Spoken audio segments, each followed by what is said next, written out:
नमस्कार. गुंतवणूक, ग्रहगती आणि अर्थचक्र या कार्यक्रमाच्या किंवा या प्रयोगाच्या पहिल्या कार्यक्रमामध्ये तुमच्या सगळ्यांचं मनापासून स्वागत. हा कार्यक्रम ही म्हटलं तर गंमत आहे, म्हटलं तर एक प्रामाणिक विचार आहे. हा कार्यक्रम सादर आम्ही दोन वर्गमित्र करतो आहे, विनायक आगटे आणि मी चंद्रशेखर टिळक. विनायक आगटे बँक ऑफ इंडियाचा निवृत्त चीफ मॅनेजर, 1986 सालपासून ज्योतिषशास्त्राशी अत्यंत जवळनं निगडीत, आधी विद्यार्थी मग प्रशिक्षक आणि गेली कित्येक वर्ष सल्लागार. आणि त्याची अत्यंत महत्त्वाची आणि चांगली सवय म्हणजे दर महिन्याच्या पहिल्या 1-2 तारखांमध्ये तो फेसबुकवरती साधारणपणे येणाऱ्या काळामध्ये नेमकी ग्रहांची स्थिती काय आहे, कोण सरळ चालतं आहे, कोण वाकडं चालतं आहे, याच्या बरोबरीने याचा गुंतवणूक क्षेत्रावर आणि त्यातही विशेषतः शेअर बाजारावरती काय परिणाम होतो, अशा पद्धतीच्या फेसबुक पोस्ट लिहित असतो. आणि तो विचार करत असताना नंतरच्या त्या 2-4 दिवसामध्ये ही फेसबुक पोस्ट झाल्यानंतर जेव्हा केव्हा आमची भेट होते तेव्हा साहजिक हा विषय होतो, कारण माझा ज्योतिषशास्त्राशी काही संबंध नसला तरी गुंतवणूकशास्त्राशी गेली 40-45 वर्ष मी जवळनं निगडीत आहे.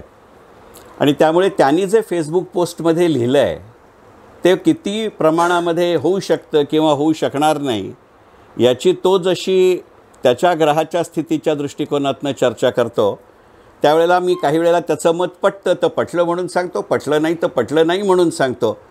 फक्त हे सांगताना माझ्या विवेचनाला ज्योतिषाचा आधार नसतो, तर स्थानिक असेल, राष्ट्रीय असेल, जागतिक असेल, अशा पातळीवरती राजकीय, सामाजिक, आर्थिक कोणत्या घटना घडू शकतात आणि त्या ग्रहाचा आणि त्या आर्थिक घटनांचा एकमेकांशी कितपत संबंध असतो, अशी चर्चा वारंवार व्हायला लागली.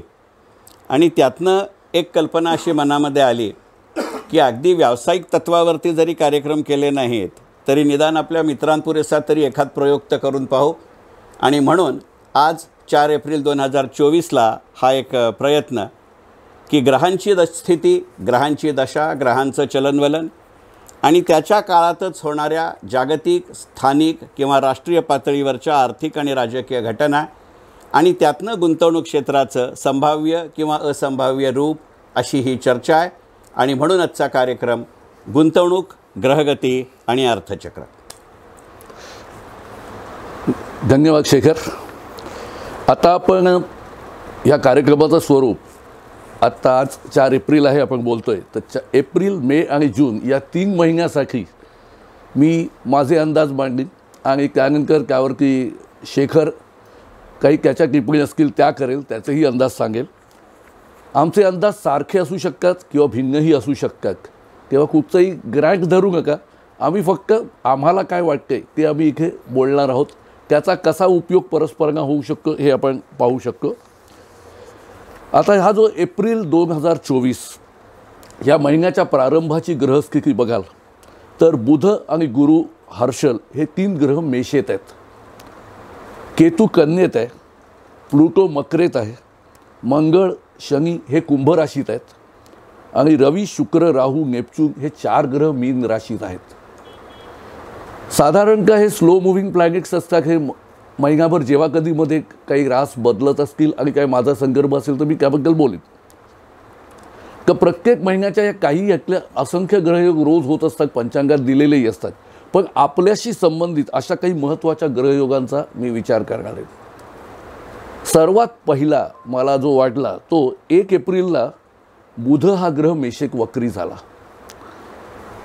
दुसरा 9 एप्रिलला तोच बुध वक्री अवस्थेतून मेषेतून मीन असा उलटा प्रवास करतोय आणि 25 एप्रिलला तो पुन्हा मीन राशीत मार्गी होईल आणि त्याचा नियमित हे चालू करेल. आता ह्या वक्री होण्याने सर्वसाधारणपणे काय फळं मिळतात तर हा महागाई वाढवतो. कमॉडिटीज महाग होणं ह्याच्यामुळे शक्य असतं आणि पुन्हा जेव्हा मार्गी होतो तर आत्ताची स्थिती आणि तेव्हाची याच्यात पाहिलं तर बऱ्याच वेळा आपल्याला हा निर्देशांक वाढीस मदत करतो असं इतर ग्रहयोग पाहता वाटतं. आत्ता जे विनायक म्हणला की महागाईचे निर्देशांक वाढू शकतात, याच्याबद्दल मतैक्यही होऊ शकतं आणि मतभेदही होऊ शकतात. मतैक्य अशासाठी होईल की एकंदरीतच आत्ता जी इस्रायलनं कालच जाहीर केलेलं धोरण आहे की काही गोष्टींकडे ते बारकाईनं लक्ष ठेवून आहेत. इस्रायलनं लक्ष ठेवणं आणि पूर्वीच्या भारताने लक्ष ठेवणं याच्यामध्ये फार महत्त्वाचा फरक आहे. आणि इस्रायलचे आत्ता जी टार्गेट नेशन्स आहेत ती आपल्या संपूर्ण तेलाच्या वाहतुकीच्या मध्यंतरात येणारी गोष्ट आहे. विशेषतः लाल समुद्रातनं येणाऱ्या गोष्टींवरती परिणाम होऊ शकतो. आणि निवडणूकपूर्व पेट्रोल आणि डिझेल हे 2 रुपयांनी आपल्या देशात स्वस्त झाले असतील तरी ते आचारसंहिता पाळायच्या आधी जाहीर झालेले आहेत. येणाऱ्या काळामध्ये वाहतूक खर्च या नावाखाली सेस वाढू शकतो. हे महागाईचं पहिलं कारण असू शकतं. दुसरं महागाईचं कारण असं असू शकतं की मुळात महागाईची चर्चा ही जसजसं निवडणुकांचा प्रचार तापायला लागेल तसतसा या गोष्टींचा परिणाम कमी जास्त होत असतो. बरोबर. फक्त सुरुवातीला विनय जेव्हा म्हणला की अमुक एक ग्रह वक्री आहे, ते फार वेगाने चालत नाहीत, इथे मात्र मतभेद आहेत. याचं कारण असं की त्याच्या पत्रिकेतल्या ग्रहांना बरीच शिस्त आहे, बरेच सुसंस्कृत आहेत, ते आपल्या आपल्या गतीने चालतात. पण आत्ता रशियामधल्या निवडणुका नुकत्याच होऊन गेलेत. भारतातल्यांचे काय पडघम तुतारी बिगुल जे काय असेल ते तुतारी म्हणत नाहीत, ती आता एका पक्षाची निशाणी झाली आहे, उगाच प्रचार केल्यासारखं होईल, तेही वाजायला लागले आहेत. आणि आता अमेरिकेमध्ये नेमकं कोणांमध्ये लढाई होईल हे नक्की झालेलं आहे. आणि विशेषतः आपल्या देशाच्या निवडणुकांचा विचार करायचा झाला तर अलीकडच्या काळातला नवीन ट्रेंड असा आहे की आज जर मी विनयबरोबर आहे असं पोस्टर समाज माध्यमांमध्ये सोशल मीडियामध्ये टाकलं तर उद्या सकाळी मी विनयची साथ सोडून मुकुंदबरोबर गेलेले असण्याची शक्यता जास्त असू शकते. याचा राजकीय आणि आर्थिक परिणाम जरी काही झाला नाही तरी तिथल्या स्थानिक सामाजिक बाजारपेठांवरती होतो आणि त्यातनं काही प्रमाणामध्ये महागाई वाढू शकते. ओके. 3 एप्रिल 2024 हा कालचाच दिवस. शुक्र नेपच्यून युती मीन राशीत 3 अंशावर रवीच्या नक्षत्रात झाली होती. आणि ह्याचा परिणाम काय तर माझ्या मते जेव्हा अशा प्रकारची युती होते तेव्हा टेक्स्टाईल, कॉस्मेटिक, ऑटो म्हणजे ऑटोमोबाईल इंडस्ट्री, कन्झ्युमर, FMCG यांच्यावरती तुम्हाला हा परिणाम जाणवतो. आणि ही युती निर्देशांकात किंवा या क्षेत्रामध्ये घसरण सुचवू शकते. अचानक पॅनिक घसरण, काही चुकीच्या बातम्यांमुळे येणं यासारखी गोष्ट होते. आणि याला पुष्टी म्हणून मी गेल्या महिन्यातलं जर तुमच्या लक्षात असेल तर गेल्या माझ्या रिडिंगमध्ये मी मेन्शन केलं की बुध नेपच्यूनची युती 8 मार्चला होत होती. आणि त्यावेळेस त्या 2-3 दिवसांनंतर अचानक मार्केट 1000 पॉईंटनी निफ्टी घसरला होता. तर तितकी मोठी नाही पण काही प्रमाणात ही घसरण इथे दिसू शकते. आणि 6 एप्रिलला एक योग होतो आहे जो की तोच त्या शुक्राबरोबर प्लुटो लाभयोग करतो आहे. हा अचानक वर खाली करणं परंतु थोडंसं ही जी घट आहे ही सावरायला तो थोडीशी मदत करू शकतो. विनयनी आत्ता जो टेक्स्टाईलचा किंवा वस्त्राचा उल्लेख केला त्याचा घसरण होईल हे सांगायला ज्योतिषी नको, म्हणजे ग्रहांमुळे होतच असेल पण राजकीय वातावरणही दिसेल. अगदी आजचाच सकाळचा जर तुम्ही पेपर पाहिलात तर बच्चू कडूंनी नवनीत राणांवर केलेली टीका हीच आहे की मर्सिडीजमधनं फिरतात आणि 17 रुपयाच्या साड्या वाटतात. आजही आपल्या निवडणुकांमध्ये साड्या, पंचे, धोतरं वाटण्याचं विशेषतः दक्षिण भारतातलं प्रमाण जास्त आहे. आणि आपल्याला सगळ्यांना याची पूर्ण कल्पना आहे की राजकीय पक्ष वस्तू विकत घेतात हे म्हणणं याच्यासारखा दादांत विनोद नाही. कारण ते घेतात हे जास्त खरं आहे. ते पैसे देतात का, दिले तो पूर्ण देतात का आणि ते वेळच्या वेळी देतात का याची अडचण असते. त्याच्यामधनं फक्त एकच होतं की या टेक्स्टाईल मिलवालेही काही धुतल्या तांदूळातले नाहीत, अन्यथा इतके संप करून त्या बंद पाडाव्या लागल्या नसत्या. त्यांचा जुना माल खपवायची ती एक चांगली जागा असते, हाही एक भाग आहे. आणि एक गोष्ट लक्षात घ्या की एप्रिलमध्ये जेव्हा अशी टीका होते त्यावेळेला त्यांनी त्याच्या आधीच त्या वस्तू त्यांच्याकडनं उचललेल्या असतात. आणि 31 मार्च हा आपल्या देशातल्या अनेक कंपन्यांच्या आर्थिक वर्षाची अखेर आहे. त्यामुळे त्यांचे क्लोजिंग स्टॉक्सची व्हॅल्युएशन्स आणि डेट्स किंवा आउटस्टँडिंग डेट्स याचा बॅलन्स शीटवरती परिणाम होतो. ही गोष्ट नक्की. आणि टेक्स्टाईल सोडून दुसरे कुठचे उद्योग म्हणला तर ऑटोमोबाईल, ऑटोमोबाईल आणि कॉस्मेटिकच्या बाबतीत एक गोष्ट आपण लक्षात घेऊ की कॉस्मेटिक्स हा मुळातच जागतिक बाजारपेठेचा विषय आहे.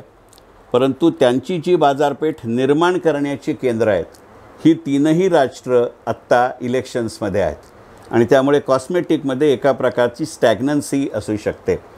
आणि त्यातही आपल्या देशातल्या कॉस्मेटिक इंडस्ट्रीतल्या कंपन्यांमध्ये साधारणपणे फेब्रुवारी 28 नंतर ज्या पद्धतीचे प्रवाह दिसतात ते पाहू जाता फार मोठ्या प्रमाणावरती मर्जर आणि अमाल्गमेशन्सचं प्रमाण आहे. निदान एखाद्या ग्रुपमधल्या विविध कंपन्या जर एकाच पद्धतीचं प्रॉडक्ट कॉस्मेटिकमध्ये करत असतील, कन्झ्युमर गुड्समध्ये करत असतील, तर त्यांचं कन्सॉलिडेशन विदिन द ग्रुप मोठ्या प्रमाणावर होतं आहे. टाटा ग्रुपमध्ये रत्नांचं झालेलं त्यांचं जे कन्सॉलिडेशन आहे हे अशा दृष्टिकोनातनं लक्षात घेता येईल. ॲटोमोबाईलची ग्रहस्थिती विनयने सांगितली, त्याची राजकीय आणि आर्थिक स्थिती पाहू.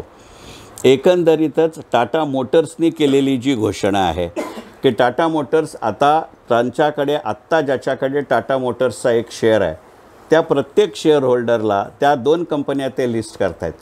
एका कंपनीमध्ये कमर्शियल व्हेकल्स आणि जगवार असणार आहे आणि दुसऱ्या कंपनीमध्ये पॅसेंजर व्हेकल असणार आहे. जानेवारी फेब्रुवारी हे 2 महिने असे आहेत की मारुती सुझुकीनी त्या महिन्यामध्ये विकलेल्या कारपेक्षा टाटा मोटरनी त्या 2 महिन्यात विकलेल्या कारचं प्रमाण हे जास्त आहे आणि त्यामुळे त्याचा परिणाम होऊ शकतो.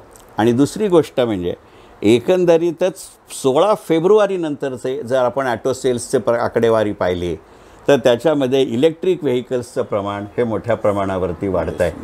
आणि आपण आत्ताची जी राजकीय स्थिती पाहिली तर त्या स्थितीनुसार आपल्याकडे डिझेल प्रणित कार्सचे प्रोडक्शन हे खूप मोठ्या प्रमाणावर कमी करत गेलो आहे आणि त्या प्रमाणामध्ये CNG आणि इलेक्ट्रिक व्हेकलचं परिणाममध्ये प्रोडक्शन प्लॅटफॉर्म आपण बदलत गेलो आहे. याचा परिणाम साधारणपणे एप्रिल अखेरनंतर दिसेल, कारण याचा आचारसंहितेशी सुत्रामही संबंध नाही ही या विषयाची बाजू असते. फक्त त्या पुढच्या मुद्द्याकडे जायच्या आधी एकच सांगतो, हा स्टेज मॅनेज्ड शो नाही आहे. मी काय बोलणार आहे हे विनयला माहिती नाही आहे, विनय काय बोलणार आहे हे माहिती नाही आहे. त्यामुळे आकडेवारीपेक्षासुद्धा स्मरणशक्तीवरती जास्त जोर द्यायचा प्रयत्न आहे. पुढचं 10 एप्रिल 2024 हा या वर्षाच्या दृष्टीने मार्केटला महत्त्वाचा दिवस आहे म्हटलं तरी चालेल.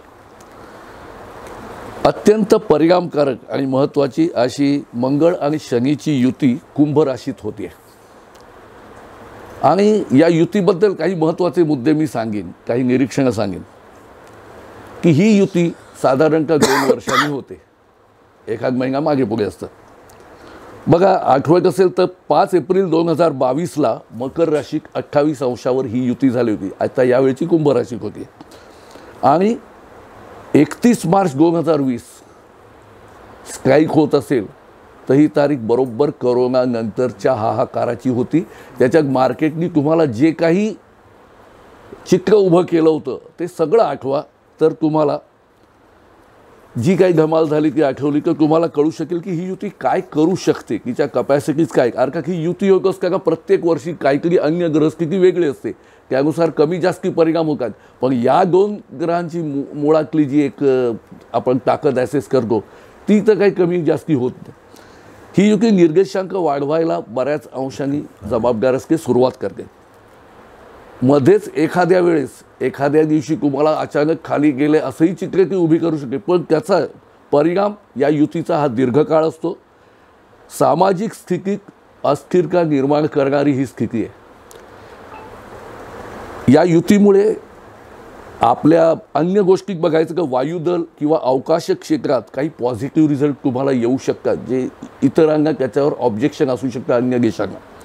शस्त्रास्त्र उद्योग किंवा रिअल इस्टेट, हेवी इंजिनिअरिंग याच्यावर प्रेशर येऊ शकतं. ऑइल, मेटल, पेट्रोल आणि पेट्रोलजन्य किंवा खाण प्रॉडक्ट याच्यामध्ये वाढ सूचक आहे.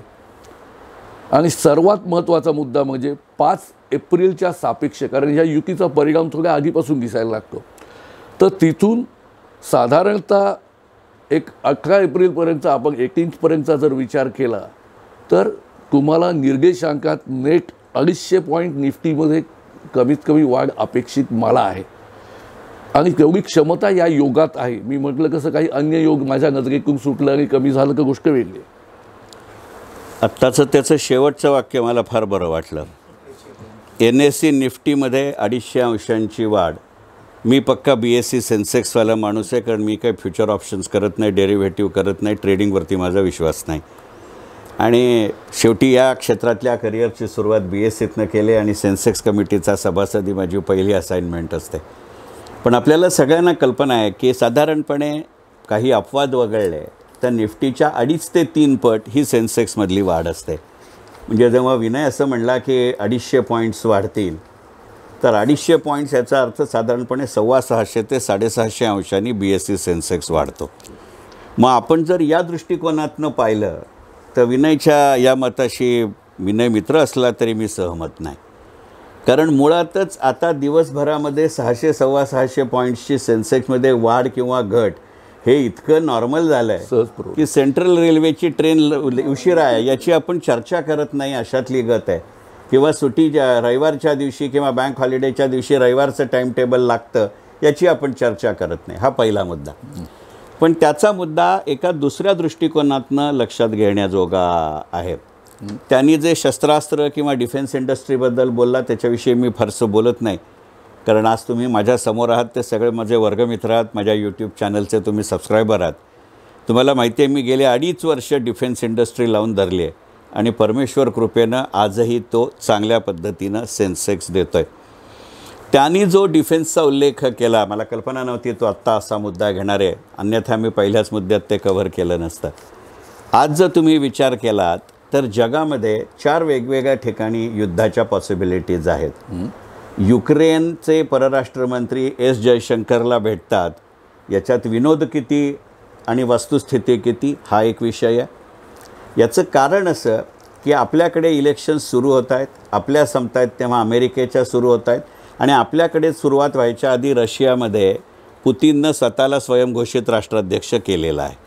भले ती कागदोपत्री असेल पण त्याची निवडणूक झाली आहे आणि स्वतः पुतीननं रशियाच्या घटनेमध्ये असे बदल करून घेतले आहेत की तो तहहयात राष्ट्राध्यक्ष राहू शकतो. आणि या सगळ्या घटना स्थिरस्थावर झाल्यानंतर युक्रेन जयशंकरला भेटतात. याच्यामध्ये कुठे ना कुठेतरी डिफेन्स एक्सपोर्टची आपली पॉसिबिलिटी वाढते. दुसरं मगाशी जे मी सुरुवातीला विधान केलं की इस्रायलनं जो विचार केला आहे तो इस्रायल हमास पुरेसा मर्यादित नाही, ही गोष्ट लक्षात घेऊ. कारण इस्रायलची जी प्रवृत्ती आहे, मी टेंडन्सी म्हणत नाही कारण टेंडन्सीमध्ये निगेटिव्ह पॉझिटिव्ह दोन्ही असतं, इस्रायलमध्ये निगेटिव्ह काहीही नसतं. इस्रायलच्या खेळाडूंवरती म्युनिक ऑलिम्पिकमध्ये हल्ला झाल्यानंतर 18 वर्ष सातत्यानं शोध करून टिपून माणसं मारणं, म्हणजे ज्याला हल्लीच्या काळात आपण सर्जिकल स्ट्राईक म्हणतो, त्याची गणितं मोठ्या प्रमाणावरती असू शकतात. तिसरं, तुमच्या जर लक्षात आलं असेल तर गेल्या 3 महिन्यांमध्ये भारतीय आखातापासून लाल समुद्रापर्यंत भारतीय नौदलानं पाठलाग करून वेगवेगळ्या वाहनांची आणि जहाजांची सुटका करणं हा प्रकार येणाऱ्या काळामध्ये वाढू शकतो. आणि त्याच्यातलं सगळ्यात महत्त्वाचा ट्रिगर असा आहे की आजपासून 4 एप्रिलला आपण बोलतो आहे, आजपासून बरोबर 22 दिवसांपूर्वी आपल्या देशाच्या नौदलाच्या दृष्टीने जे तुम्ही म्हणलात ती एक महत्त्वाची घटना घडली आहे. चीनहून निघालेलं, पाकिस्तानात जाणं अपेक्षित असलेलं मुंबईच्या बंदरामध्ये आपण एक जहाज अडवलं. याच्यामध्ये नवीन काहीही नाही, पुढची कृतीही नवीन आहे.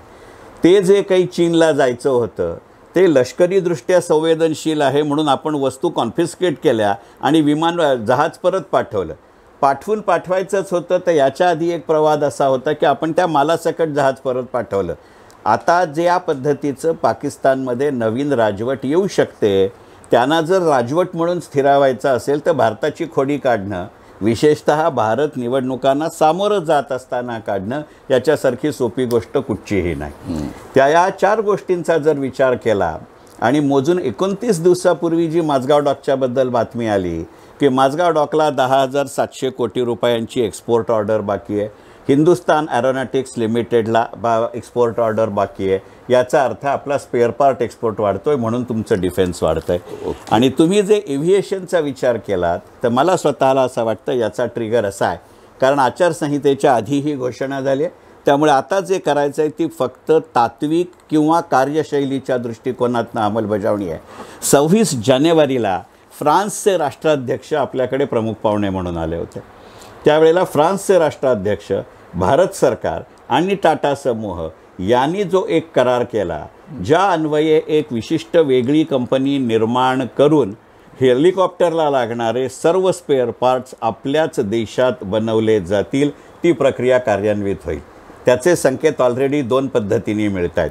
पहिली गोष्ट, टाटानं काहीही म्हटलेलं नसलं तरी आपल्या मीडियात बातमी येते की आज मितीला टाटाकडे 4 सिव्हिल एव्हिएशनमधल्या कंपन्या आहेत. 3 प्रवासी वाहतुकीच्या आहेत, 1 मालाच्या वाहतुकीच्या आहेत. यांचं 2 कंपन्यांमध्ये विलिनीकरण होईल. आणि दुसरी टाटा समूहामधली बातमी अशी येते की टाटा सन्स TCSचे शेअर विकून 8,400 कोटी रुपये जमा करते आणि बरोबर टाटाची हेलिकॉप्टरमधल्या प्रोजेक्टमधली भांडवली सहभाग, ज्याला मराठीत आपण कॅपिटल कॉन्ट्रीब्युशन म्हणतो, ती 8,417 कोटी रुपये हा मालिकेत शोभेल असा योगायोग असू शकतो. याच्यामध्ये कुठंही आचारसंहिता येत नाही. आणि त्याचबरोबर टाटा टेक्नॉलॉजीची स्वतंत्र कंपनी म्हणून झालेलं लिस्टिंग हे पूर्णपणाने civil defence, civil aviation, civil defence आणि एव्हिएशन अशा दृष्टिकोनातनं महत्त्वाचे आहे. त्यामुळे तू म्हणतोस त्याची ही पुष्टी आहे. आणि एक गोष्ट लक्षात येईल की डिफेन्सच्या बाबतीत गेल्या 4 वर्षात, तुम्ही करोनाचा उल्लेख केलास म्हणून, करोनानंतरच्या काळात आत्मनिर्भर धोरणाचा सगळ्यात जास्त फायदा उठवलेलं क्षेत्र संरक्षण आहे. गेल्या 4 वर्षामध्ये संरक्षणाची बजेटरी अलोकेशन्स वाढलेत आणि ॲक्च्युअल एक्सपेंडिचरही वाढलं आहे. त्याचं हे गणित आहे. त्यामुळे टाटा डिफेन्स नावाची अशी काही एखादी वेगळी कंपनी येणाऱ्या काळात निर्माण झाली तर मला आश्चर्य वाटणार नाही. छान. याच्यात जे समुद्री जहाजाबद्दल जे सांगितलं त्याच्यावर पुढे एक मुद्दा येईल, तो मी ग्रहयोग आल्यावर बोलीन. याच्या पुढेही पुरा आपल्याला ग्रह असे काही काही संधी दाखवत असतात.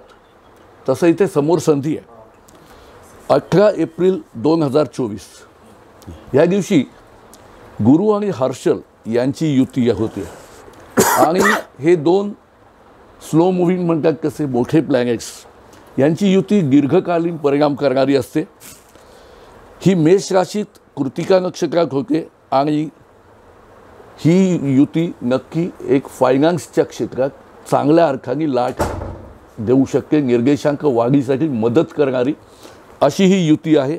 आणि फायनान्समध्ये काही नवीन प्रवाह येतात किंवा जिथून आपल्याला आपण म्हणतो की फॉरेन संस्थांची मदत मिळणं, फॉरेन कॅपिटल येणं, त्यांची गुंतवणूक इथे वाढणं, यासारख्या गोष्टीही घेते. आणि या युतीचा परिणाम कुंभेतू मंगळ आणि शनीचा जो मगाशी मी योग सांगितला, त्यांचीसुद्धा या योगावर चांगली दृष्टी आहे, लाभयोग आहे तो. त्यामुळे आपल्याला आपल्या देशासाठी याचा परिणाम लॉंग रनमध्ये मला चांगला साधारण काय तारीख आहे?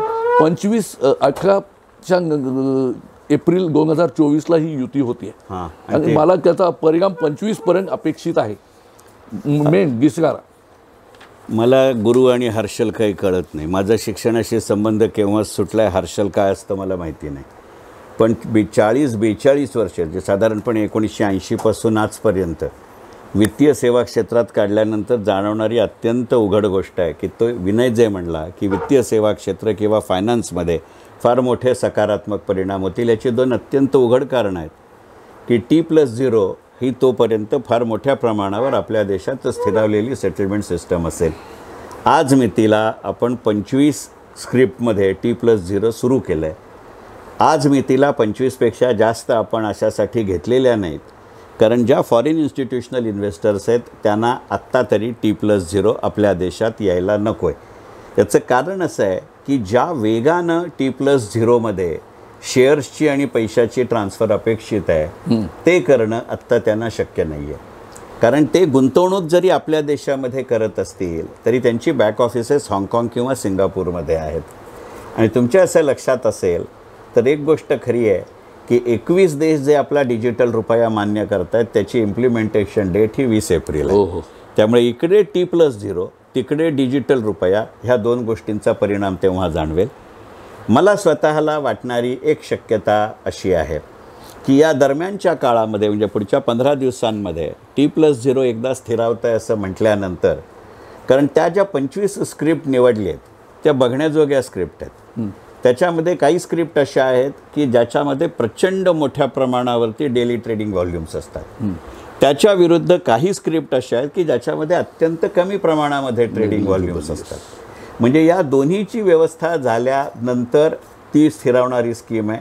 आणि एकंदरीतच ज्या पद्धतीने आपण आपल्या देशामध्ये डिमटेरियलायझेशन लागू केलं, ज्या पद्धतीने आपण आपल्या देशामध्ये GSTमधल्या वस्तू आणि सेवांचं प्रमाण वाढवलं, ज्या पद्धतीने आपण एकंदरीतच इन्कम टॅक्स रिटर्न्सच्या डेट्स मागे पुढत घेतो, त्या दृष्टिकोनातनं ही टप्प्याटप्प्याने होणार, पण याच्यामध्ये खंड पडणार नाही. आणि या सगळ्या गोष्टीचा फायदा घेत आज ना उद्या फॉरेन इन्स्टिट्यूशनल इन्व्हेस्टर्सला या T+0ला मान्यता द्यावीच लागेल. फक्त ती देण्यासाठी अजून एक खेळी याच्यामध्ये खेळली जाऊ शकते, ज्याच्यामध्ये आपल्या देशातले इन्स्टिट्यूशनल इन्व्हेस्टर आणि तुमच्या माझ्यासारखे वैयक्तिक गुंतवणूकदार, विशेषतः जे डे ट्रेडर्स आहेत, त्यांना प्रचंड मोठी संधी मिळू शकते. तीही असू शकते. एक गोष्ट म्हणजे, आपण जर तुझ्या लक्षात आलं असेल विनय, तर जानेवारी 2024 शनिवारीही या ना त्या स्वरूपामध्ये ट्रेडिंग सुरू केलं. त्याचा जो पहिला प्रकार होता तो विनोदी आहे. 22 तारखेला रामलल्लाचा प्राणप्रतिष्ठा आहे, तेव्हा बाजार बंद राहील म्हणून शनिवारी. आता रामाचा आणि शेअर बाजाराचा काय संबंध आहे मला माहिती नाही, परंतु ती प्रक्रिया केली आणि जानेवारी ते 4 एप्रिलमध्ये आपण 9 वेळेला शनिवारी ट्रेडिंग केलं. त्यामुळे येत्या 15 दिवसात आपल्याला कोणत्याही परिस्थितीमध्ये शनिवारी ट्रेडिंग हा प्रकार सुरू होऊ शकतो. फक्त त्याला काउंटर जाणारी एकच गोष्ट आहे आणि त्यामुळे जरा अडचण येऊ शकते की अगदी अलीकडच्या काळामध्ये आपल्याकडे अनेक सहकारी बँकांनी त्यांच्या कामकाजाच्या वेळा बदलल्या आहेत. आपल्या डोंबिवलीचं उदाहरण द्यायचं झालं तर कालपासून डोंबिवली नागरीचा मेसेज फिरतोय की दुसरा आणि चौथा शनिवार बँक बंद राहील आणि 4ही रविवार बँक आणि 4ही रविवारी बँका बंद राहतील, पण सोमवार ते शुक्रवार मात्र बँकिंग आवर्स वाढतील. ही लाट आहे ती सहकारी बँका आपणहून सुरू करत नाही आहेत. जे रिझर्व्ह बँकेशी, बँक ऑफ इंडिया, सर्व राष्ट्रीयकृत बँकांच्या चर्चा सुरू आहेत, ज्याच्यामध्ये सोमवार ते शुक्रवारच आठवडा करण्याची गणितं आहेत, त्याच्यामध्ये शनिवार आणि रविवारचे ॲडव्हान्समध्ये मार्जिन ट्रेडिंगचे परिणाम होऊ शकतात. हे जर सुरुवातीला इम्प्लिमेंट झालं तर त्याचा निगेटिव्ह परिणाम बाजारावरती होऊ शकेल. आणि हे सगळ्याची जी काय चूक भूल द्यावी घ्यावी प्रकारामध्ये हे व्यवहार सुरू राहतील. 4 जूनला मतमोजणी झाल्यानंतर जे कोण नवीन सरकार येईल ते याच्या बाबतीतला अंतिम निर्णय घेईल, पण अंतिम निर्णय आत्ताच्या निर्णयापेक्षा फार वेगळा असेल अशातला भाग नाही. हे तर थोडंसं तू रडल्यासारखं दाखव, मी मारल्यासारखं दाखवतं अशातली गत आहे. या इतकंच एक सत्य आहे की वित्तीय सेवा, मग ते म्युच्युअल फंड्स असतील, त्या बँका असतील, ते इन्शुरन्स असतील, ते इन्स्टिट्यूशनल इन्व्हेस्टर्स असतील, ते पेन्शन फंड असतील, ते स्टॉक एक्सचेंजेस असतील, ती क्लिअरिंग हाऊसेस असतील, ते डिपॉझिटरी असतील, ते डिपॉझिटरी पार्टिसिपंट्स असतील, ती बॅक ऑफिसेस असतील, ती फ्रंट ऑफिसेस असतील, त्या फिनटेक कंपनीज असतील, या सगळ्यांना त्यांची सिस्टम टेस्ट करायला, मग टेस्टमध्येही सगळं असेल, सॉफ्टवेअर टेस्टिंग असेल, हार्डवेअर टेस्टिंग असेल, नेटवर्क टेस्टिंग असेल, रिग्रेशन टेस्टिंग असेल आणि व्हॉल्यूम टेस्टिंग असेल, याचा परिणाम फार मोठ्या प्रमाणावरती होईल.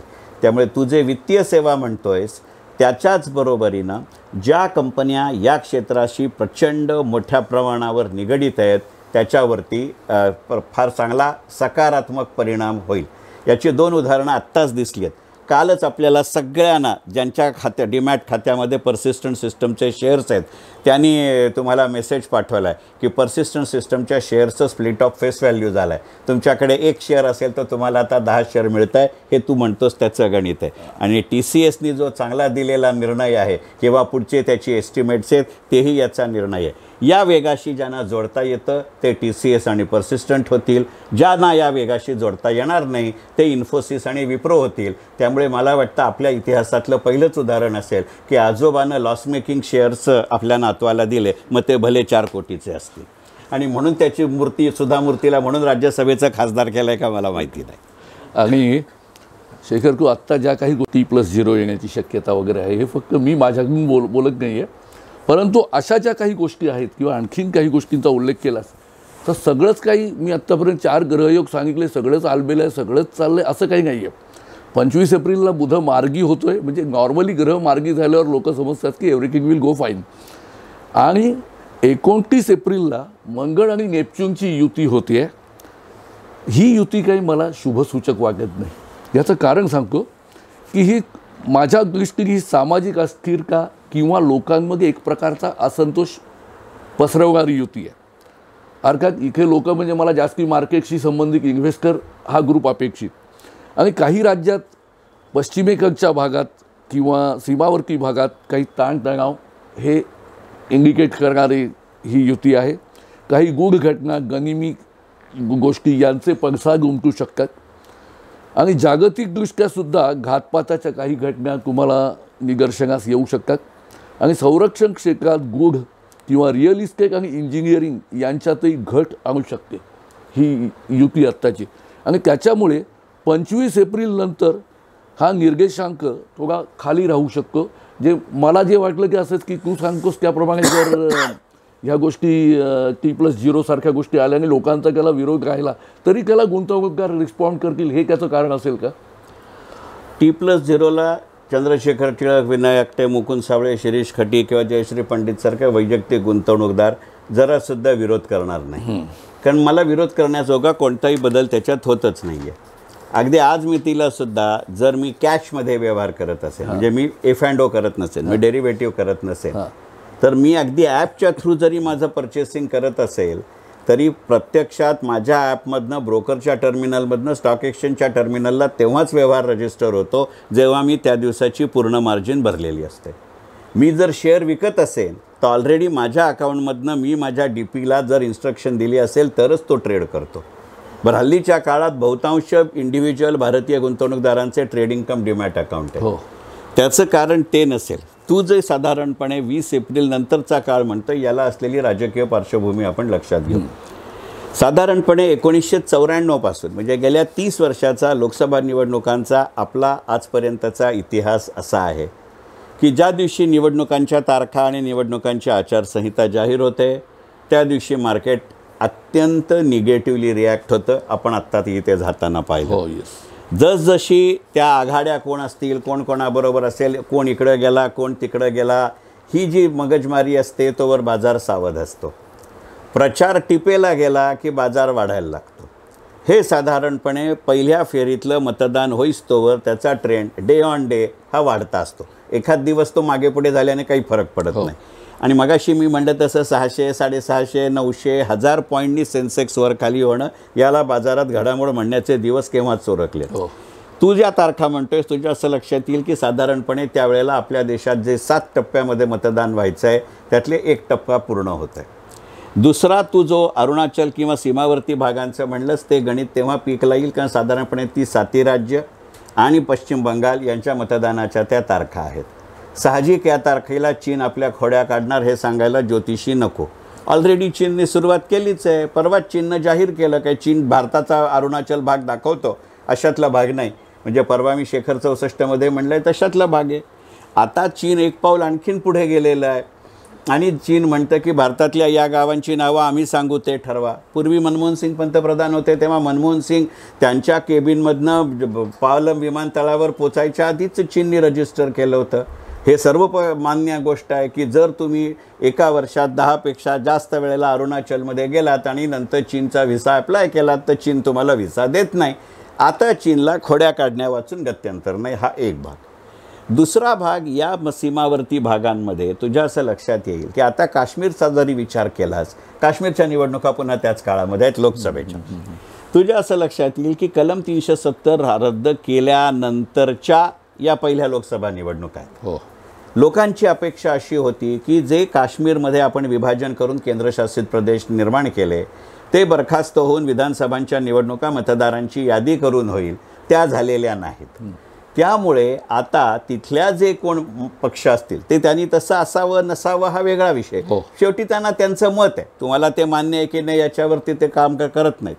ते शांतपणाने आत्ता लोकसभा निवडणुकांच्या काळामध्ये मोठ्या प्रमाणावरती डिस्टर्बन्स करण्याचा प्रयत्न करणार हे उघड आहे. आज पाकिस्तान त्यांना मदत करण्याच्या स्थितीमध्ये आहे की नाही हा महत्त्वाचा प्रश्न आहे. या दोन्ही घटकातनं इथे बाजारावर परिणाम होईल, पण याच 2 घटकांमुळे त्या काळात अंतर्गत सुरक्षा आणि बहिर्गत सुरक्षा म्हणून इंटरनल आणि एक्सटर्नल माझ्या डिफेन्सला मागणी येईल. त्यामुळे हा बाजार खालती येत असताना सुद्धा डिफेन्सचे शेअर चढे राहतील. म्हणजे मी तर गमतीने असं म्हणेन की ज्याला पोझिशन ट्रेडिंग करायचं आहे त्यांनी आजच्या भावाने डिफेन्सचे शेअर घ्यावेत, आजच्या बाजाराने भावाने टेलिकम्युनिकेशनचे शेअर घ्यावेत आणि 26 ते 27 एप्रिलला विकावेत. प्रॉफिट झाला तर तुला आणि मला 10% दिला तरी चालेल. चला, एप्रिल महिना झाला, आपण मे महिन्यात पाहूया. मे 2024 याची प्रारंभाची ग्रहस्थिती रवी, गुरु, शुक्र आणि हर्षल हे मेषेत आहेत. केतू जो आहे तो कन्या राशीत आहे, प्लुटो मकर राशीत आहे, शनी कुंभेत आहे आणि मंगळ, बुध, राहू, नेपच्यून हे 4 ग्रह मीन राशीत आहेत. 1 मे 2024लाच अगदी त्या दिवशीच साधारणतः दुपारी मध्याह्नाच्या पूर्वी गुरु वृषभ राशीत प्रवेश करतोय, स्थिर राशीत. आणि गुरु हा साधारण एका राशीत 1 वर्ष असतो.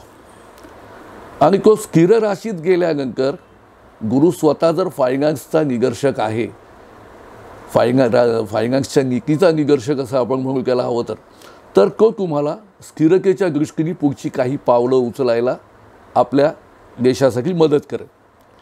आणि 2 मे 2024ला मंगळ प्लुटोचा लाभयोग आहे. मंगळ नेपच्यून युती आपण आत्ता आधी पाहिली आहेच. मागच्या महिन्यात जे 29-30ची म्हणजे 25 तारखेनंतरची स्थिती आपण पाहिली, तीच घसरणीची हवा इथे राहू शकते या सुरुवातीच्या काळात. आणि नेपच्यून मंगळ मीनेमध्ये आहे, प्लुटो मकरेत असला तरीही शिपिंग किंवा जलविषयक त्रास, हे जे मी मगाशी म्हटलं होतं की तुला म्हणतो मी, तर हा नेपच्यून मंगळ युती ही मीनेत जी झाली त्यामुळे शिपिंग, जलविषयक आपल्या ज्या काही कंपन्या आहेत किंवा बारकाचं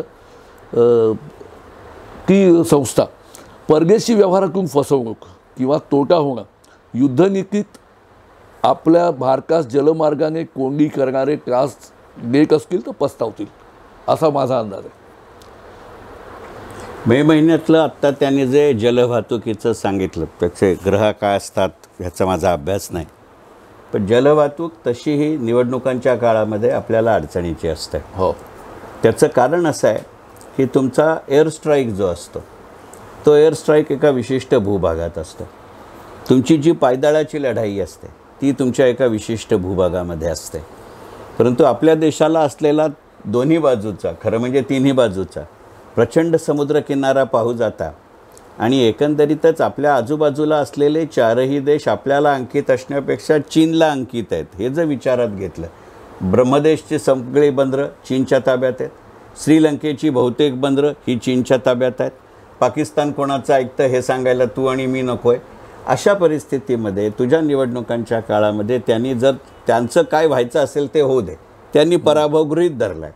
त्यांनी जर एका वेळेला 4 वेगवेगळ्या ठिकाणांहून हल्ला केला तर आपल्याला ते दरवेळेला परवडतंच असं नाही, पहिला मुद्दा. दुसरा मुद्दा, जलवाहतूक तशाही दृष्टिकोनातनं मे महिन्यामध्ये मला अडचणीची जाते. कारण साधारणपणे तो काळ असा आहे की ज्या वेळेला आपल्याकडे केरळमध्ये प्री मान्सून वारे येतात. हो, आणि ते प्री मान्सून वारे या 2 दिशांनी येतात आणि त्या काळामध्ये समुद्रामध्ये असलेली वादळं ही मोठ्या प्रमाणावरती होतात.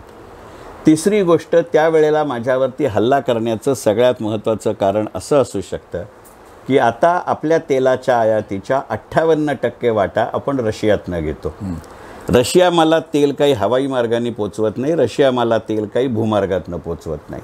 रशिया मला तेल हे सागरी मार्गातनं पोचवतं आणि त्याला हा संपूर्ण बेल्ट कव्हर करावा लागतो. म्हणजे एकीकडे प्री मान्सून, दुसरीकडे युद्ध आणि तिसरीकडे तेलाची वाहतूक, या गोष्टी लक्षात घ्याव्या लागते. आणि त्याला एक असलेलं दुसरं कारण एक सांगतो की साधारणपणे जो काळ विनय आत्ता म्हणतो आहे त्या काळामध्ये आपल्याकडचं व्होटिंग पूर्ण झालेलं नसेल, पण ही जी सगळी सीमावर्ती राज्य आहेत त्यांचं व्होटिंग पुरं होत आहे. बरं. आणि आपण व्यापाराच्या दृष्टीने जी महत्त्वाची राज्य आहेत, मग ते महाराष्ट्र असेल, गुजरात असेल, मध्य प्रदेश असेल, कर्नाटक असेल आणि तामिळनाडू असेल, आपल्या सगळ्यांचं व्होटिंग मे महिन्यातल्या 4 दिवशी आहे. त्याची ती पार्श्वभूमी आहे. 7 मे 2024 रवी आणि शनीचा लाभयोग आहे. रवी मेष राशी आहे आणि कुंभेतल्या शनीशी लाभयोग करतोय. तर सरकारद्वारा ऑइल, गॅस किंवा माईन प्रॉडक्ट, खाण उद्योग, पेट्रोल याबद्दल काही शुभ संकेत येऊ शकतात. मर्यादित स्वरूपात असतील पण येऊ शकतात. माझा याच्यावर बिलकुल विश्वास नाही, कारण तोपर्यंत आपलं व्होटिंगच पूर्ण होत नाही आहे आणि आचारसंहिता सुरू असल्यामुळे कोणताही धोरणात्मक निर्णय सरकार घेऊ शकणार नाही. फार फार तर कोणीतरी असं राष्ट्रपतीच्या अभिभाषणात म्हणलं, आंतरराष्ट्रीय परिषदेच्या पेपरमध्ये म्हणलं, शक्तिकांता दासने काही इंडिकेशन दिली, कारण मे एंडला तुमचा क्रेडिट रिव्ह्यू पॉलिसी होते, पण अदरवाईज प्रत्यक्ष हातात काहीही 4 जूनच्या आत येऊच शकत नाही. पण या इंडस्ट्रीज सोडल्या तर सरकारी उद्योग ज्याला पब्लिक सेक्टर आपण म्हणतो ते या काळात मंदावू शकतात. ते मंदावू शकतात. त्याचं अत्यंत उत्कृष्ट उदाहरण आहे, कारण त्याचा निवडणूक आचारसंहितेशी संबंध नाही. बहुतेक सरकारी कंपन्यांचं आर्थिक वर्ष 31 मार्चला संपतं. सरकारचा डेफिसिट कंट्रोलमध्ये ठेवायचा असेल तर सरकार त्यांच्यावर दबाव आणू शकतं, ते आचारसंहितेत बसत नाही. त्यामुळे साधारणपणे 15 मेपर्यंत त्यांचे आर्थिक वर्षाचे निकाल आणि त्याबरोबर डिव्हिडंडची घोषणा झाल्यानंतर बहुतांश सरकारी कंपन्या या एक्स डिव्हिडंडमध्ये गेलेल्या असतील. एक्स डिव्हिडंडमध्ये कोणत्याही शेअरचे भाव वाढूच शकत नाहीत. हा सर्व प्रवास आपण एक 13 मेपर्यंतचा पाहिला. 13 मे 2024ला 2 योग होत आहेत. रवी हर्षल युती मेष राशीत आणि शुक्र शनी लाभयोग. पहिलं म्हणजे रवी हर्षल युती जी आहे त्याचा आपल्याला फार्मास्युटिकल इंडस्ट्री, औषध कंपन्या किंवा सरकारी उद्योग, ऊर्जा क्षेत्र, इवन सोलारवर पण हवं तर लक्ष ठेवा असं मी म्हणेन. म्हणजे मला तेवढंच कळतं बघून तर त्यांना वाढ सूचक आहे. आणि परकीय वित्त संस्थांना मनी सप्लाय वाढवणं, त्यांच्याकडून येणं ही जास्ती शक्यता आहे की त्यांच्या इन्व्हेस्टमेंट आपल्या देशातली गुंतवणूक होऊ शकतं. या काळात शक्य आहे. हे होऊ शकतं, कारण सोलार पॉवरच्या बहुतांश कंपन्या या खाजगी क्षेत्रात आहेत, सरकारी क्षेत्रात नाहीत. आणि मे महिन्याच्या उन्हाळ्यामध्ये इतर इवन अदरवाईज आपल्या देशामध्ये ऊर्जेची किंवा विजेची मागणी वाढलेली असते. त्यामुळे ते रेट वाढवू शकले नाहीत किंवा घोषणा करू शकले नाहीत तरी त्यांना अनुकूल काळ हे उघड आहे. याच्यात शुक्र शनी लाभयोग हा पेट्रोल किंवा पेट्रोलजन्य कंपन्या ज्या आहेत किंवा कन्झ्युमर प्रॉडक्ट, फास्ट मुव्हिंग या उद्योगांना पाठिंबा देणारा योग आहे त्यातला. आणि निर्देशांकात फार मोठी वाढ नसली तरी पण लॉंग रनला सपोर्ट देणारा असा हा योग आहे. हेही अतिशय योग्य आहे की तू ज्योतिषी आहेस, तू जास्त सांगशील की यंदा असं अनेकदा म्हटलं जातं आहे की 25 मे 26 मे नंतर लग्नाचे मुहूर्त नाहीत, काय व्याध का असा काहीतरी योग आहे. त्यामुळे ती लग्नाच्या खरेदीची शेवटची तारीख आहे. आणि किती खाजगीत लग्न केलं तरी नवरा नवरीच्या कपड्यांची खरेदी आपण करतो, त्यानिमित्ताने व्याही वेणी किती करतात हा वेगळा विषय आहे. हा एक भाग.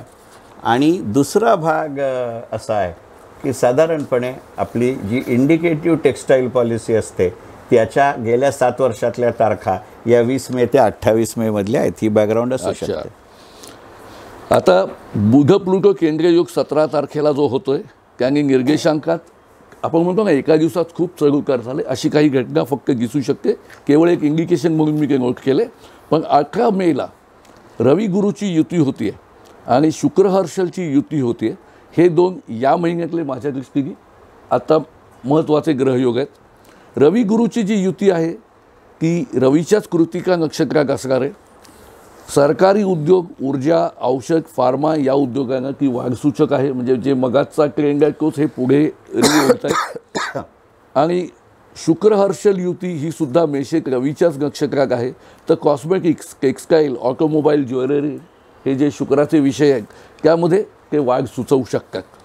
याच्यात कॉस्मेटिक हा शब्द जरा सांभाळून घेऊया. कॉस्मेटिक ह्याचा अर्थ सौंदर्य प्रसाधनं नाही आहे. हां, तर साधारणपणे उन्हाळ्याचा शेवट आणि पावसाळ्याची सुरुवात याचा तो काळ आहे. बरं. त्यामुळे त्वचा रोगाशी संबंधित, ॲक्नेशी संबंधित औषधांची डिमांड वाढते.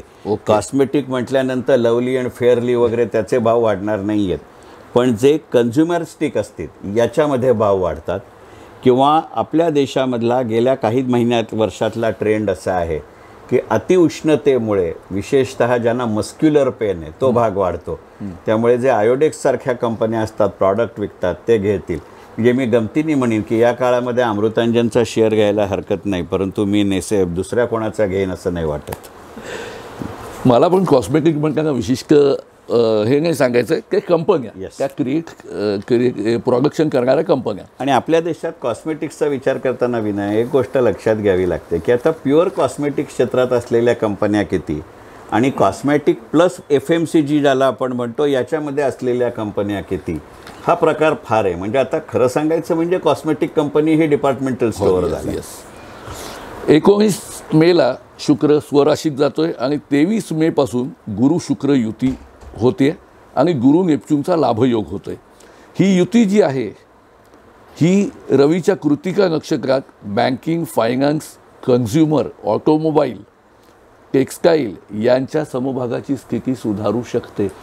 आता तू असताना बँकांवरती मी बोलण्याच्यासारखं वाह्यातपणा नाही, परंतु फायनान्स वाढण्याची शक्यता दोन पद्धतीने असू शकते.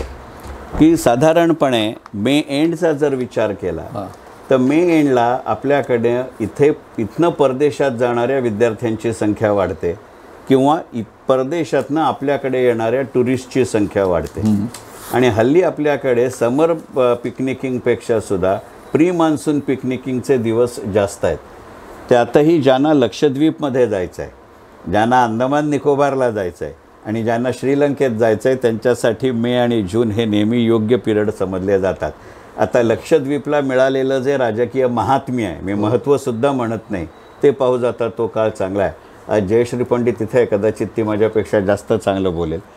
मे एंडच्या दृष्टिकोनातनं दुसरा एक विषय असा असतो की बहुतांश हॉटेल इंडस्ट्रीचा त्या काळात डिस्काउंट देण्याचं किंवा विकेंड बुकिंगचं प्रमाण वाढतं.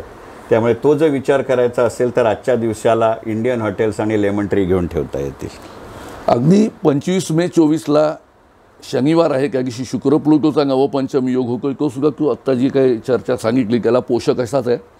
आता या वर्षातला एक शेवटचा प्लुटो म्हणलास म्हणून एक गंमत सांगतो की आपल्याला सगळ्यांना कल्पना आहे की प्लुटो हा ग्रह नशीबवान आहे की विज्ञानाच्या दृष्टीने त्याला नवग्रह मालिकेतनं काढून टाकलं आहे. म्हणजे गुलजार साहेबांची त्याच्यावरती खूप मोठी कविता आहे. पण अजूनही भविष्यामध्ये मात्र प्लुटो हा धरला जातो. मला वाटतं आजच्या संपूर्ण डिस्कशनमधला ग्रहमालेत नसलेला पण परिणाम करणारा प्लुटो म्हणजे निवडणुका हा घटक आहे का हे बघावं लागेल. बघूया.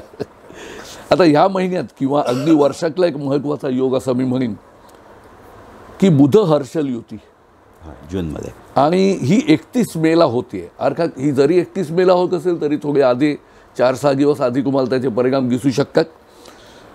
तर हे परिणाम माझ्या मते 27 मे पासून तुम्हाला दिसायला लागतील.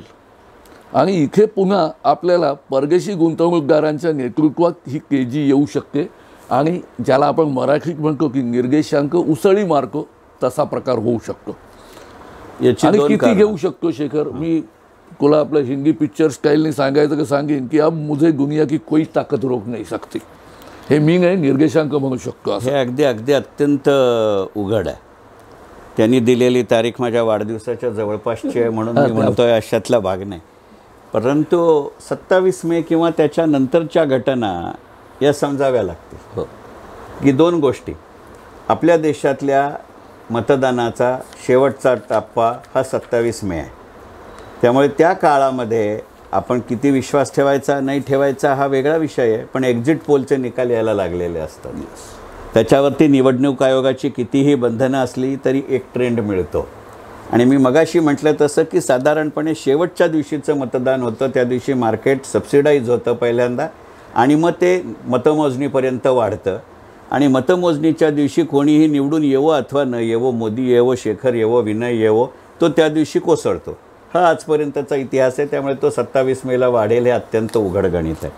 आणि दुसरं गणित असं आहे विनय तिथे की तू विशेषतः विदेशी गुंतवणूक म्हणलास म्हणून, तर तोपर्यंत साधारणपणे अमेरिकेच्या राष्ट्राध्यक्षपदाच्या निवडणुकांचं नेमकं वेळापत्रक जाहीर होणं अपेक्षित आहे. त्याचं कारण सांगतो की अमेरिकेमधल्या निवडणुकांमध्ये विदेशी गुंतवणूकदारांचा तिथल्या फार मोठ्या प्रमाणावरती पैसा गुंतलेला असतो. बरं. कारण आपल्यासारखं मी आज इथे तिकीट मिळालं नाही म्हणून तिथे गेलो, तिथे मिळालं नाही म्हणून इथे गेलो, अशी तिथे निवडणूक होत नाही. तिथे मला दोनच पक्षात दोनच उमेदवारात निवडणूक होते, पण त्या उमेदवाराला त्याच्या पक्षामध्ये निवडून येण्यासाठी किंवा फायनल तिकीट मिळवण्यासाठी खूप मोठी गुंतवणूक करावी लागते. त्यामुळे साधारणपणे आजपासून मे एंडपर्यंत विदेशी गुंतवणूकदार तिथे पैसा जास्त गुंतवतील. ते किती महत्त्वाचं असतं बघ की पुतीन निवडून आल्या पहिल्या दिवशी त्यांनी केलेलं पहिलं स्टेटमेंट काय, अरे तू निवडून आला, तू चुप बस ना, तू रशियाचा राष्ट्राध्यक्ष, तुला काय देण घेणे. पण पुतीन काय म्हणले का तो ट्रम्प येण्यापेक्षा बायडेन आलेला परवडला. यातले फंड फ्लो तू लक्षात घे. वॉरन बफे असेल तो फंडर आहे, आपल्यासारख्या इलेक्शन बॉन्ड्स नाही आहेत तिथं. जॉर्ज सोरोस त्यांनी कोट्यावधी डॉलर्स गेल्या 3 इलेक्शन्स निवडणुकीत गुंतवलेले आहेत. ते पिक्चर तिथं थांबलेलं असेल. आणि इथला जो मधला काळ आहे त्याला प्रॉफिट जर मिळवायचा असेल तर आधी तो आपल्या भारतात येईल, जून एंड किंवा जुलै फर्स्ट वीकला बाहेर जाईल आणि तो प्रॉफिट पुन्हा पुढच्या ॲक्च्युअल इलेक्शनला घालेल. त्याचं हे गणित खूप चांगला क्ल्यू दिला.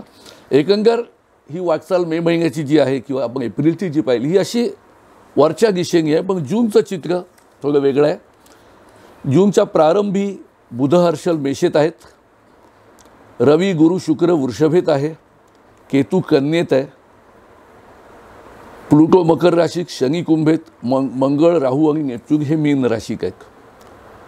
प्रारंभासच 1 जूनला हर्षल वृषभेत जातोय आणि वृषभ रास आणि हर्षल ग्रह या दोघांचे जर गुणधर्म लक्षात घेतले तर पुढच्या 7 वर्षासाठी मी म्हणेन की खूप शिस्तबद्ध आर्थिक व सामाजिक प्रगतीला हा मदत करेल. व्यवहारी राशीत नियोजनबद्ध वाटचाल सुचवली जाते, म्हणजे हर्षल आपलं नियोजन अधिक इम्प्रूव्ह करेल असं मला वाटतं.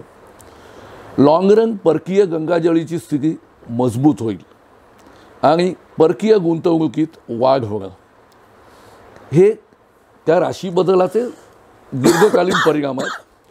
जून 2024च्या पहिल्या आठवड्यात मेच्या अखेरचा टेम्पो तसाच राहील जो काही होता तो.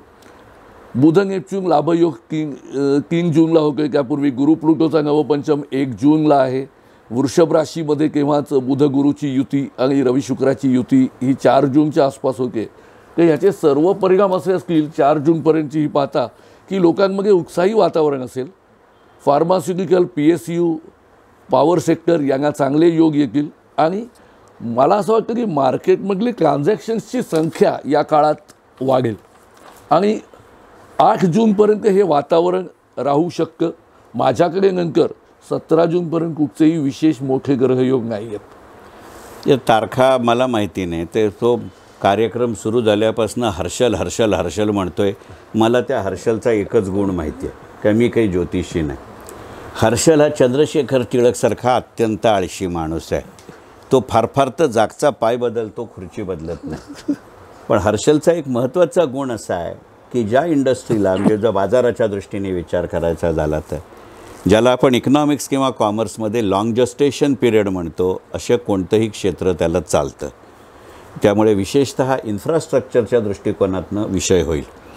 त्यांनी 4 जून ते 8 जून तारखा म्हणल्या हे सांगायला वेगळा ज्योतिषी नकोच आहे. 4 जूनला आपल्या लोकसभेच्या निवडणुकांच्या घोषणा आहेत, आपल्या निकालांच्या घोषणा आहेत. 8 जूनपर्यंत नवीन सरकार आलेलं असेल. तो पुढची 7 वर्ष म्हणलाय म्हणजे तो नकळतपणानं सांगतोय की नरेंद्र दामोदर दास मोदी तुम्हाला आवडो वा न आवडो परत एकदा तिसऱ्यांदा शपथ घेणार आहे. माझ्या वाढदिवसाच्या दिवशी तो आता घेणार नाही, नंतर तुझ्या वाढदिवसाला घेतोय का बघू. त्याच्याहीपेक्षा एक महत्त्वाची गोष्ट आपण इथे लक्षात घेऊ की नवीन सरकार, नवीन निवडणुका, नवीन निकाल याची चर्चा करायला ठीक आहे, पण गेल्या 32 ते 33 वर्षामध्ये आपल्या देशात कोणाचंही सरकार आलं तरी आपलं अर्थकारण कधीही बदललेलं नाही. आणि जून महिना हा एका वेगळ्या अर्थाने आपल्याला लक्षात घ्यावं लागेल की जून महिन्यामध्ये बहुतांश राज्य सरकारांचे अर्थसंकल्प येऊन गेलेले असतील. कारण 4 महत्त्वाच्या राज्यांच्या निवडणुकाही 2024मध्ये आहेत. त्यामुळे त्यांना त्यांची आचारसंहिता सुरू व्हायच्या आत ते बजेट द्यावं लागेल आणि या सरकारचं साधारणपणे 1 जुलैला नवीन बजेट येईल. 8 जूनपर्यंत मंत्रिमंडळाची नक्की स्थापना झाली असेल, निदान मोजक्या मंत्र्यांचा तरी शपथविधी झाला असेल. त्यामुळे जरी त्यांचं खाते वाटप झालेलं नसलं तरी आता नितीन गडकरी केंद्रीय मंत्रिमंडळात जर शपथ घेतली तर त्यांना सार्वजनिक बांधकाम मिळेल हे सांगायला वेगळा ज्योतिषी लागत नाही, कारण ते दुसरं डिपार्टमेंट घेतच नाहीत. यातनं मिळणारी जी कन्सिस्टन्सी आता त्याच्यातली फक्त एकच अडचण अशी आहे की निर्मला सीतारामन अर्थमंत्री असून येते असं म्हणल्या की निवडणुका लढवण्या एवढा माझ्याकडं पैसा नाही. मग हे त्या कदाचित अर्थमंत्री राहणार नाही त्याचं इंडिकेशन आहे का. आणि ते असेल तर मग पियुष गोयल जर आता मुंबईतनं निवडून आले म्हणजे ते येणारच आहे, त्याशिवाय तो उभाच राहिला नसता, तर तो पुढचा अर्थमंत्री असेल का, अशी ती गणित आहेत. त्यामुळे 4 जून ते 8 जूनमधले ते person specific, department specific activity असेल. हा जो फार्मास्युटिकल म्हणला ना, पण याच्याशी मात्र मी सहमत नाही. कारण फार्मास्युटिकल इंडस्ट्रीवरचा करोनानंतर भारतीय गुंतवणूकदारांचा विश्वास फार उडलेला आहे. कारण त्यांनी मजबूत प्रॉफिट तर कमावला पण आपल्याला काही दिलेलं नाही, हे परसेप्शन न्यू ड्रग पॉलिसीला येईल. पण न्यू ड्रग पॉलिसी नवीन अर्थसंकल्प याच्या आधी येणार नाही. सोमवारी त्या दिवशी मिथुन राशीमध्ये बुध शुक्राची युती आहे आणि या युतीबरोबर नेपच्यूनचे केंद्रीय योग आहेत आणि प्लुटोचं षडाष्टक आहे. या दोन्ही गोष्टी जर पाहिल्या तर या दरम्यान निर्देशांकात फार मोठ्या हालचाली किंवा वर जाण्याचं मला वाटत नाही. उलट त्याचा दबाव मर्यादित स्वरूपात मार्केटवर राहील. आणि बजेट मुवमेंट्स आणि याच्यानंतर 26 जूनला बुध शनी नवपंचम योग जो होतोय तो निर्देशांकाच्या वाढीला बरा आहे, पण शनीमुळे ही वाढ खूप मोठी नसते. पण लाँग रन वाढीसाठी काही अनुकूल गोष्टी या काळात घडतात. बाकी 29-30ला होणारे योग जरी शुभ असले आपल्याला, काय शुक्र मंगळ लाभयोग, बुध हर्ष लाभयोग काही जरी म्हटले तरी हे शनिवार रविवारी घडत आहेत. म्हणजे त्याचा परिणाम थोडासा दिसला तर तुम्हाला त्या शेवटच्या शुक्रवारी मिळाला तर होऊ शकतं. आणि तरी या महिन्यात म्हणजे आपण एप्रिल मे कम्पेअर केलं त्यामागे मला जून महिन्यात ग्रोथ कमी वाटते. मी दरवेळेस जी कंपॅरिझन केली आहे ती एप्रिल महिना सुरुवात ते एप्रिलची शेवट असं माझ्यासमोर आहे. किंवा मी जेव्हा एखाद्या ग्रहयोग म्हणतो तेव्हा त्याच्या आधीची स्थिती आणि नंतरची स्थिती अशी तुलना मी मनातून केलेली आहे. तर तेवढी मला इथे जूनमध्ये वाटत नाही. कदाचित निगेटिव्ह पण ग्रोथ होऊ शकते, जून एंडला दिसू शकतं. आणि मला असं वाटतं ह्याच्यात मे 2024 वॉज द बेस्ट असं माझं पर्सनल ग्रहयोगावरून मत आहे. अत्यंत उघड गोष्ट आहे की 4 जूनला निकाल लागल्यानंतर साधारणपणे 1 आठवडा तरी मंत्रिमंडळाच्या फाउंडेशनमध्ये जाईल. नंतरच्या काळामधल्या होणाऱ्या सगळ्या घटना अशा आहेत की निवडणुकीची आचारसंहिता सुरू व्हायच्या आधी जो मोदी सरकारची सध्याच्या विद्यमान मोदी सरकारची शेवटची मंत्रिमंडळाची बैठक झाली त्याच्यामध्ये नवीन सरकारच्या पहिल्या 100 दिवसाची कार्यक्रम पत्रिका प्रत्येक डिपार्टमेंटनी PMOला द्या असं सांगितलं आहे. त्याचं सादरीकरण होऊ शकतं. आणि आत्ताची जी मोदी सरकारची प्रायोरिटी आहे म्हणजे जसं मी माझ्या भारतीय अर्थकारण या पुस्तकात म्हटलं आहे किंवा मोदी अर्थकारण या पुस्तकात म्हटलं आहे त्याच्यामध्ये पॉवर हा एक घटक आहे, ट्रान्सपोर्ट हा एक घटक आहे आणि इन्फ्रास्ट्रक्चर हा घटक आहे. पण ह्या तिन्हीमध्ये ऑलरेडी शेअर्स अशा भावाला पोचले आहेत की वरच्या अपवर्ड मुवमेंटला वाव नाही आहे. आणि they being a capital intensive industry they would wait for actual budget proposition आणि त्यामुळे जूनची ग्रोथ तुला स्लो दिसते. एकंदरीत शेखर माझ्याकडून जास्तीत जास्त प्रयत्न करून मी विचार मांडलेत. तुम्ही सर्वांनी सुद्धा माझंही मत ऐकलं, शेखरचंही ऐकलं. दोन्हीचं काही कॉम्बिनेशन करून किंवा काय कसं वाटतं हे तुम्ही नंतर आपण पुढे पाहू शकतो. आता शेखरनी जसं मगाशी सतीश म्हणाला कसं की यात पाठिंबा देऊन माझ्याबरोबर ह्या चर्चेत सहभागी झाला हाच एक माझा बहुमान आहे. तर मनपूर्वक सर्वांचे त्यामुळे आपण विनयची पत्रिका बघू की त्याच्याकडे काय गुरुग्रह त्याचे स्ट्रॉंग आहेत का. गमतीचा मुद्दा सोडू. या कार्यक्रमाच्या समारोपाकडे जाताना एक महत्त्वाचा विचार आपल्याला करावा लागेल की एका वेगळ्या पद्धतीनं या विषयाकडे बघण्याचा प्रयत्न होता.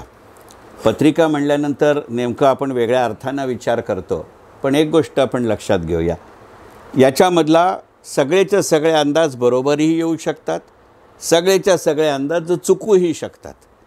याचं कारण असं आहे की जेव्हा आपण एखाद्या माणसाची पत्रिका बघतो त्यावेळेला त्याच्यावरचं भविष्य सांगणं तुलनेनं सोपं असतं, प्रोव्हायडेड त्याची जन्मतारीख जन्मवेळ ही बरोबर असेल.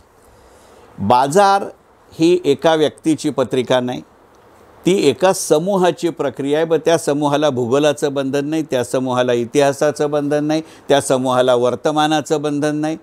आणि सगळ्यात महत्त्वाचं म्हणजे बाजार हा माणसापेक्षासुद्धा त्याच्या अपेक्षा आणि अपेक्षाभंगावर जास्त चालतो. आजपर्यंत कोणीही बाप जन्मात अपेक्षा आणि अपेक्षाभंगाची पत्रिका बनवूच शकलेला नाही. त्यात आपल्या देशाचा जर विचार करायचा झाला तर तो आज दिसायला तो भारतीय शेअर बाजार आहे. अगदी किती माझं आडनाव टिळक असलं, स्वदेशीचे ढोल पिटवायचे असले तरी खरं सांगायचं म्हणजे मोकळेपणाने आपण स्वतःला प्रश्न विचारण्याची वेळ आली की बाबा माझ्या देशात शेअर बाजार आहे, माझ्या देशातल्या कॉम्प्युटरवरती त्याचं ट्रेडिंग होतं हे बरोबर, पण ते ट्रेड करणाऱ्यात मी किती आहे आणि बाहेरचा किती आहे. हा जर विचार करायचा झाला तर हा अत्यंत काय म्हणू ह्याच्यासारखा मोठा जुगार नव्हता. म्हणजे मी आणि विनय दोघंही ट्रेडिंग करत नाही, पण आम्ही या विषयावर बोलणं हाच एक ट्रेडिंगचा भाग होता. पण याचा विचार आपणच करतो अशातला भाग नाही बरं का. आज आपल्या देशामध्ये जो टेम्पल्टन म्युच्युअल फंड आहे त्याचे जे मूळ प्रणेते आहेत सर जॉन टेम्पल्टन, ते गमतीने म्हणायचे की बाहेर पडताना माझ्या नकळत उजव्या पायातली चप्पल पहिल्यांदाच बरोबर घातली गेली तर मला ते जमतं. किंवा जॉर्ज सोरोस जो अलीकडच्या काळात हिंडेनबर्ग रिपोर्टमुळे आपल्याकडं बदनाम आहे, तो नेहमी म्हणतो की ज्या दिवशी सकाळी उठताना माझा डावा खांदा दुखायला लागतो त्या क्षणी माझ्या लक्षात येतं काल मी केलेले व्यवहार माझ्या अंगलट येणार आहेत. अशाही काही लघवी असतात का याचाही विचार नंतर कधीतरीच्या भागामध्ये करता येईल.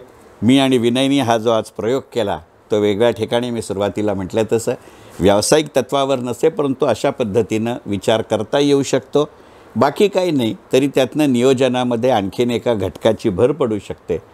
फक्त मी म्हटलं तसं हा सामूहिक प्रयत्न असल्यामुळे यातनं खरोखरच आपली वैयक्तिक पत्रिका, आपला वैयक्तिक पोर्टफोलिओ याची सांगड घालता येते का याचा विचार जरूर करता येईल. पण विनय माझ्या मताशी सहमत होईल की ती पत्रिका कुंडली नाही आहे, ती प्रश्नकुंडली मांडावी लागेल. कारण शेवटी वैयक्तिक पत्रिका आणि वैयक्तिक पोर्टफोलिओ हे उत्तर म्हणून आपण शोधत असलो तरी तो मुळात आपण प्रश्न म्हणून विचारत असतो. बाजाराचं स्वरूप तसंच असतं. या आमच्या पहिल्या अशा पद्धतीच्या कार्यक्रमाला तुम्ही सगळे आलात याबद्दल मी आणि विनयनी एकमेकांचे आभार मानण्यापेक्षा सुद्धा आम्ही तुमचे आभार मानतो आणि तुमची हरकत नसेल तर हा कार्यक्रम इथेच पूर्ण करतो. मनपूर्वक धन्यवाद.